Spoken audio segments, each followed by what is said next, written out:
Halo teman-teman, berjumpa lagi bersama saya Kang Edu. Kita akan melanjutkan pembahasan mengenai penilaian kinerja. Sekarang kita membahas capaian kinerja pegawai. Klik panah kanan untuk mengetahuinya ya. Capaian kinerja pegawai dilakukan untuk memberikan pengawasan secara individu.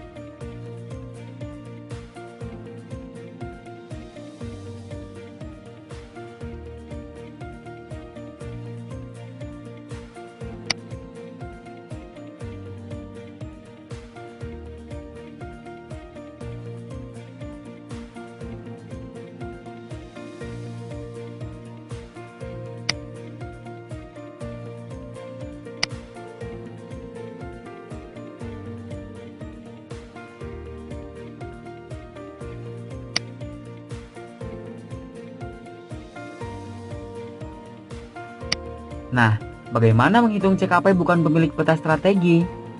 Seperti pada penghitungan NKO, penghitungan dimulai dari raw data yang diinput ke dalam formula IKU menjadi realisasi IKU. Berikutnya, tentukan indeks capaian IKU untuk masing-masing IKU dengan menghitung realisasi dibandingkan dengan targetnya menggunakan rumus yang sesuai dengan polarisasinya.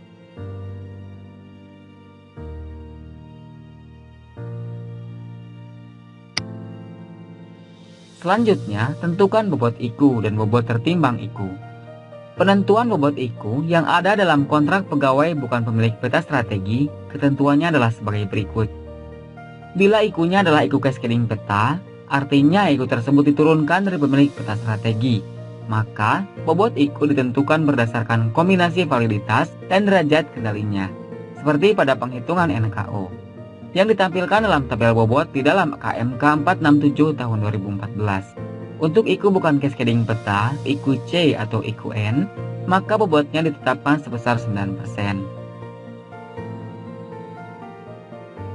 Selanjutnya, perlu ditentukan bobot tertimbang masing-masing IKU di dalam kontrak kinerja pegawai tersebut. Penentuan bobot tertimbang IKU sama dengan bobot tertimbang IKU dalam penentuan NKO. Bedanya adalah bobot tertimbang IKU tersebut dihitung sekaligus untuk semua IKU di dalam kontrak kinerja pegawai bukan pemilik peta tersebut. Rumusnya, bobot tertimbang IKU A sama dengan bobot IKU A dibagi total bobot IKU di dalam kontrak kinerja. Nilai CKP adalah total hasil perkalian indeks capaian IKU dengan bobot tertimbangnya masing-masing. Penghitungan NKO dan CKP yang sudah dijelaskan sebelumnya adalah penghitungan ideal apabila tidak terjadi perubahan kontrak kinerja dalam 1 tahun. Sekarang, bagaimana bila terjadi perubahan kontrak kinerja seperti adendum kontrak kinerja dan kontrak kinerja komplement? Untuk adendum kontrak kinerja, ada 2 kasus yang dapat terjadi. Pertama, adalah apabila adendum kontrak kinerja berupa penambahan dan atau penghapusan sasaran strategis dan atau IKU.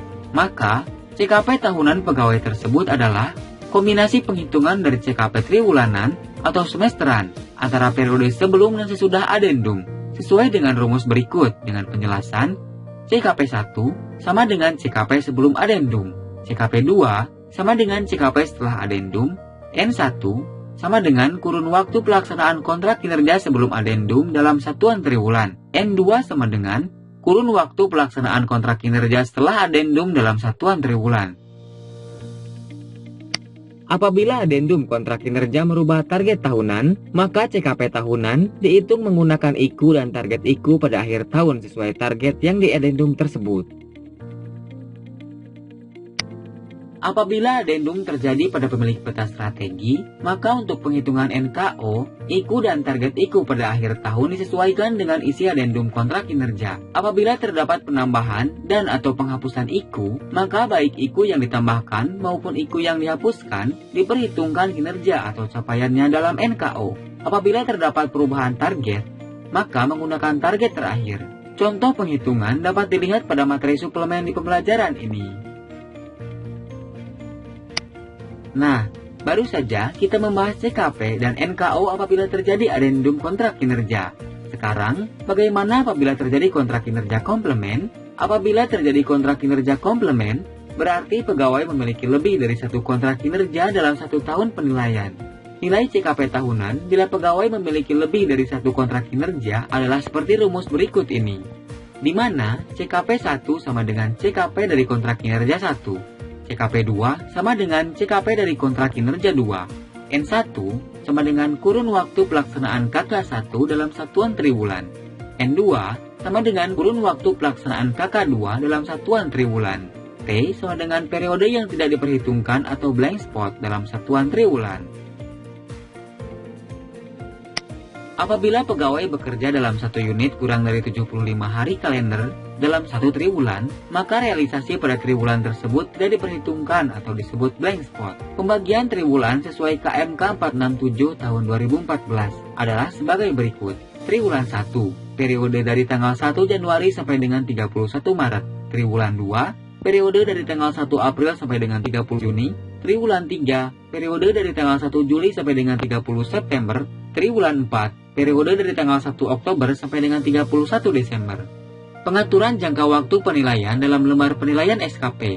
Dasar penghitungan target dan kinerja, serta contoh penghitungan CKP tahunan ketika terjadi kontrak kinerja komplement, baik dalam kondisi blank spot maupun tidak, dapat dilihat pada suplemen materi di pembelajaran ini.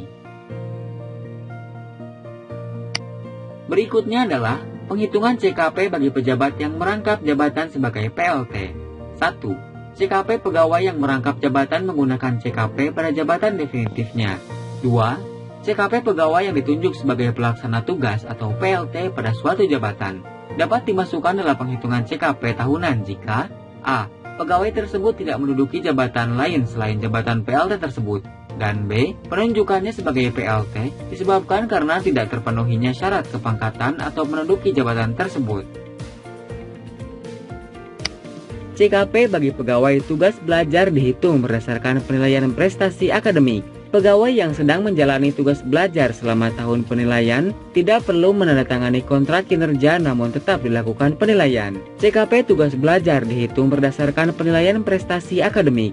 Skala konversi yang digunakan untuk menghitung CKP adalah seperti gambar berikut.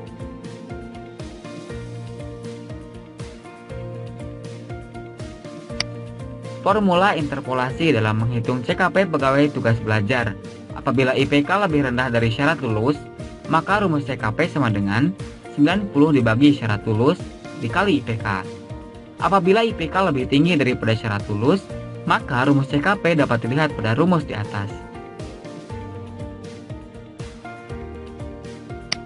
Nilai kinerja pegawai atau NKP adalah kombinasi CKP dikali 70% ditambah nilai perilaku dikali 30%.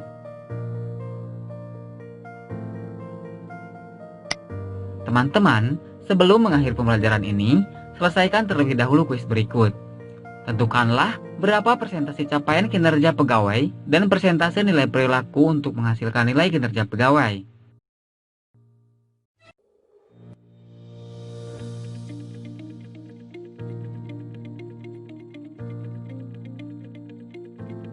Nah teman-teman, setelah mempelajari materi ini, kita dapat menguraikan mekanisme penghitungan capaian kinerja pegawai. Ringkasan pembelajaran dari materi ini dapat teman-teman baca pada bagian berikut ya.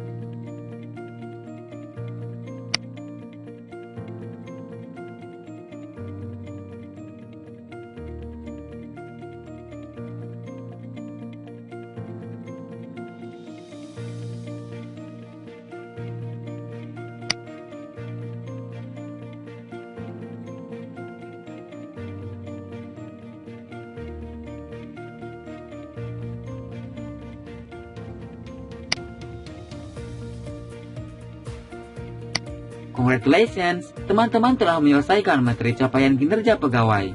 Semoga bermanfaat dan terima kasih. Jangan lupa untuk klik mark this unit complete di bawah ya.